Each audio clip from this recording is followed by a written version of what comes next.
തോട്ടപ്പള്ളിയിലെ വയോധികയുടെ കൊലപാതകത്തിലും ട്വിസ്റ്റുണ്ടായിരിക്കുന്നു. നേരത്തെ അറസ്റ്റിലായത് യഥാർത്ഥ പ്രതി അല്ല എന്ന് പോലീസ് പറയുന്നു. കേസിൽ ഒരു സ്ത്രീയടക്കം 2 പേരെ പോലീസ് അറസ്റ്റ് ചെയ്തു.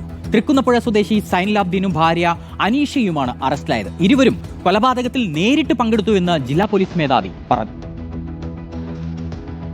ഒറ്റയ്ക്ക് താമസിക്കുന്ന റംലത്തിനെ അബൂബക്കർ കൊലപ്പെടുത്തിയെന്നായിരുന്നു കഴിഞ്ഞ ദിവസം പോലീസ് പറഞ്ഞത്. ആ ഇൻക്വസ്റ്റിൽ തന്നെ മനസ്സിലായത് ഈ സ്ത്രീയുമായിട്ടൊരു അടുപ്പമുള്ള ഒരാളാണെന്ന്. CCTV വിഷ്വൽസിൽ നിന്ന് നമ്മൾ ഒരു സംശയമുള്ളവരെ സബ്സിക്വന്റ് ബിഹേവിയറും അതിനു മുമ്പ് പ്രീവിയസ് കണ്ടക്റ്റും ഒക്കെ ഞങ്ങൾ അനലൈസ് ചെയ്തു. അങ്ങനെ അനലൈസ് ചെയ്തതിന് ശേഷമാണ് ഞങ്ങൾ പ്രതിയെ ചോദ്യം ചെയ്തു. അതിന് കുറ്റം സമ്മതിച്ചു. സംഭവത്തിൽ അബൂബക്കറിനെ റംലത്തിന്റെ വീട്ടിലെത്തിച്ച് തെളിവെടുപ്പ് വരെ പോലീസ് നടത്തി. പിന്നാലെ അറസ്റ്റ് ചെയ്ത് കോടതിയിൽ ഹാജരാക്കി റിമാൻഡും ചെയ്തു. ഇന്ന് രാവിലെ റംലത്തിന്റെ മൊബൈൽ ഫോൺ സ്വിച്ച് ഓൺ ആയതോടെയാണ് കേസിലെ ട്വിസ്റ്റ്.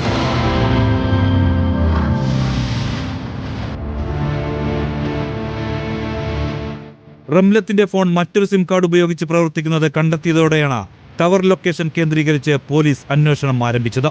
തുടർന്ന് 2 പേരെ പിടികൂടുകയും ചെയ്തു. തൃക്കുന്നപ്പുഴ സ്വദേശി സൈനുലാബ്ദീന്റെ ഭാര്യ അനീഷയുമാണ് പിടിയിലായത്. ഇവരെ ചോദ്യം ചെയ്തതോടെയാണ് കൊലപാതകത്തിന്റെ ചുരുളഴിഞ്ഞത്.